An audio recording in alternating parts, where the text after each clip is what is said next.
Halo guys, kembali lagi bersama WSS Masa Bercerita. Pada tahun 2019, di negara Australia, ada sebuah kisah tragis yang dialami oleh seorang wanita tua yang terbunuh secara kejam oleh putrinya sendiri.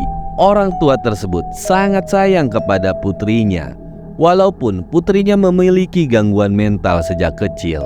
Tetapi kasih sayang tersebut menjadi sebuah pengorbanannya terhadap sikap putrinya yang sudah di luar batas kemanusiaan. Dan mereka adalah Rita Camilleri dan Jessica Camilleri. Jadi begini ceritanya guys.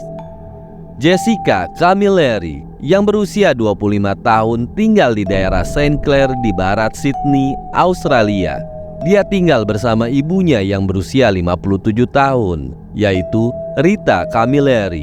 Jessica adalah seorang wanita muda yang tumbuh dengan berbagai gangguan mental yang mempengaruhi perkembangan dan perilakunya sejak usia dini.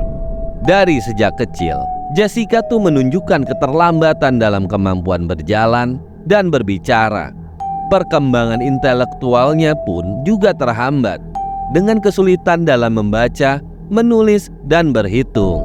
Di sekolahnya pun ia kerap menjadi korban bully karena keterbatasan tersebut, yang mengakibatkan Jessica sering bereaksi dengan kekerasan sebagai bentuk pertahanan dirinya. Ia juga didiagnosis dengan autisme, OCD, yaitu gangguan obsesif kompulsif, ADHD, gangguan perhatian dan hyperaktivitas, dan depresi. Meskipun mendapatkan diagnosis tersebut, penanganan terhadap kondisi mental Jessica tampaknya tidak optimal, yang pada akhirnya seiring berjalannya waktu, perilaku agresifnya semakin memburuk. Ketika dia tumbuh makin dewasa, perilaku agresifnya Jessica semakin sering muncul, baik di lingkungan sekolah maupun di rumahnya. Ia juga mengalami berbagai konflik dengan anggota keluarganya, termasuk orang tua dan kerabatnya. Jessica juga menunjukkan kecenderungan untuk melakukan kekerasan fisik terhadap orang lain, seperti menggigit dan menyerang teman sekelasnya. Pada tahun 2012, agresivitas Jessica semakin parah. Ia mulai menyerang orang asing hanya karena hal-hal yang sepele, seperti pandangan yang tidak disukainya. Selain itu, Jessica mengembangkan kebiasaan mengganggu orang lain dengan menelepon nomor acak dan mengancam mereka dengan kekerasan. Ancaman-ancaman itu sering sekali melibatkan pembunuhan dengan cara yang sangat brutal, seperti kepala atau menusuk korban. Jadi contohnya kayak gini ya guys. Jangan macem-macem sama saya. Kalau enggak, saya kepala Anda. Upaya ibunya untuk menghentikan perilaku putrinya pun tidak pernah berhasil. Putrinya tetap melanjutkan tindakan-tindakan mengerikan tersebut, dan pada akhirnya membuat situasi di rumah menjadi semakin tegang dan sangat berbahaya. Pada bulan Juli 2019, ketegangan di rumah semakin memuncak ketika seorang anak laki-laki berusia 4 tahun dan juga merupakan kerabat Jessica dan Rita datang untuk tinggal bersama mereka. Kehadiran anak ini membuat Jessica merasa cemburu dan marah karena perhatian ibunya lebih banyak tercurah kepada anak tersebut. Pada tanggal 20 Juli 2019, situasi mental Jessica mencapai puncaknya. Jessica merasa kesal banget karena ibunya ingin menghubungi layanan darurat untuk membawanya ke rumah sakit jiwa.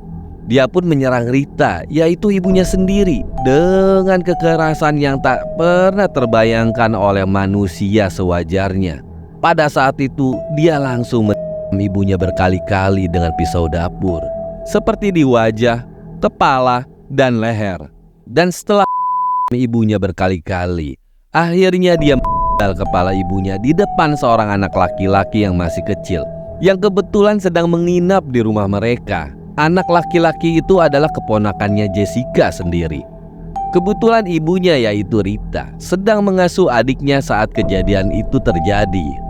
Ia diyakini menyaksikan peristiwa yang terjadi dan juga terluka dalam perkelahian tersebut, serta mengalami cedera ringan di kepala. Dia pun dirawat dan dipulangkan di rumah sakit anak Westmead. Telah melakukan tindakan brutal tersebut, Jessica membawa kepala ibunya dan berjalan ke rumah tetangganya untuk meminta bantuan. Pada saat pihak kepolisian datang, salah satu polisi mendapati Jessica sedang berlumuran darah dan mengklaim bahwa ia bertindak dalam pembelaan diri. Namun, bukti yang ditemukan di tempat kejadian menunjukkan bahwa Jessica yang memulai serangan tersebut dan bukan sebaliknya. Tidak lama kemudian, Jessica ditangkap dan didakwa atas pembunuhan ibunya. Selama persidangan, tim pembela Jessica menyoroti gangguan mental yang dialami oleh kliennya, yang dianggap mempengaruhi kemampuannya untuk mengendalikan amarah dan emosi. Namun, seorang psikiater menyatakan bahwa meskipun Jessica memiliki gangguan mental, dia masih dapat kok membedakan antara yang benar dan yang salah pada saat kejadian tersebut. Dan dalam persidangan terungkap bahwa Jessica sempat bertanya kepada petugas yang melapor ke lokasi kejadian, apakah dokter boleh menjahit kembali kepala ibunya? Ketika seorang petugas mengatakan kepadanya bahwa itu sepertinya agak berlebihan, Jessica kemudian bertanya lagi, "Jadi tidak ada yang bisa dilakukan untuk membawanya kembali?" Stres ya guys. Kakak perempuan Jessica yaitu Christy Torrisi mengatakan bahwa keluarga telah berulang kali mencoba mendapatkan bantuan atas perilaku Jessica. Namun dia menolak untuk menerima perawatan apapun yang ditawarkan. Sementara itu, semakin lama Jessica mulai menunjukkan kecenderungan yang meningkat terhadap kekerasan yang tidak terkontrol. Beberapa bulan sebelum penyerangan, diketahui Jessica tuh pernah menyerang bibinya dengan menjambak rambut orang di depan umum. Dan dia juga telah didakwa melakukan beberapa kejahatan. Namun, Rita, yaitu ibunya, telah melakukan intervensi semaksimal mungkin untuk mengurangi tindakan yang diambil terhadapnya. Christy juga mengatakan kepada pengadilan bahwa ibu mereka percaya bahwa dia bisa mencintai dan melindungi Jessica tanpa harus memenjarakannya atau merehabilitasinya. Meskipun ibunya sangat menyayanginya, Christy juga mengatakan bahwa Jessica membunuh seolah dia bukan siapa-siapa, tetapi semua karena amarahnya. Dalam wawancara dengan detektif pada malam pembunuhan, Jessica mengatakan bahwa dia bertengkar dengan ibunya tentang memasuki perawatan kesehatan mental di pusat rehabilitasi. Dia mengatakan bahwa ibunya telah mencoba menghubungi Triple Zero agar mereka dapat membawanya, dan Jessica pun menjatuhkan telepon dari tangannya. Ibunya kemudian berusaha mencari telepon lain di rumahnya. Jessica menyatakan bahwa ketika ibunya gagal menemukan telepon lain, dia pun menjadi marah dan menjambak rambutnya lalu menyeretnya ke dapur. Penuntut dalam kasus ini berpendapat bahwa kecintaannya Jessica pada film horor berkontribusi pada proses berpikir gila yang menyebabkan ibunya ditikam dan dipenggal. Pada saat penggeledahan, detektif telah menemukan 8 kopi salinan film The Texas Chainsaw Massacre dan 5 salinan film Jeepers Creepers.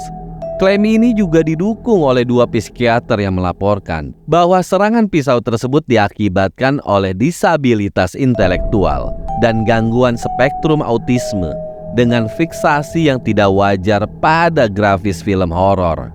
Akhirnya pada Desember 2020, Jessica Camilleri dinyatakan tidak bersalah atas pembunuhan karena adanya gangguan jiwa pada dirinya. Pembelaannya menyatakan bahwa dia mengalami gangguan substansial karena kelainan pikiran dan kehilangan kendali. Sebaliknya, dia dinyatakan bersalah atas tuduhan pembunuhan yang lebih ringan.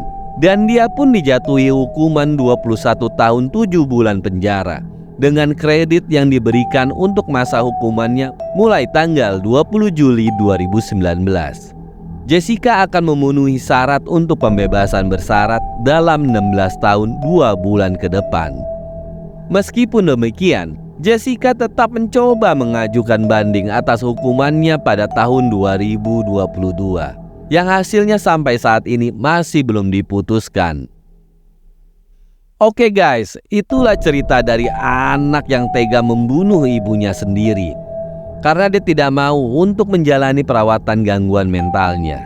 Semoga cerita ini bisa jadi pembelajaran bagi kita semua agar bisa menjadi lebih baik dari sebelum-sebelumnya. Terima kasih bagi yang sudah menonton dan mendengarkan cerita dari kami. Sampai ketemu di cerita-cerita selanjutnya. Cerita apa lagi ya? Jangan lupa ya untuk like dan subscribe-nya jika kalian sudah jatuh hati kepada kami. Sampai jumpa guys.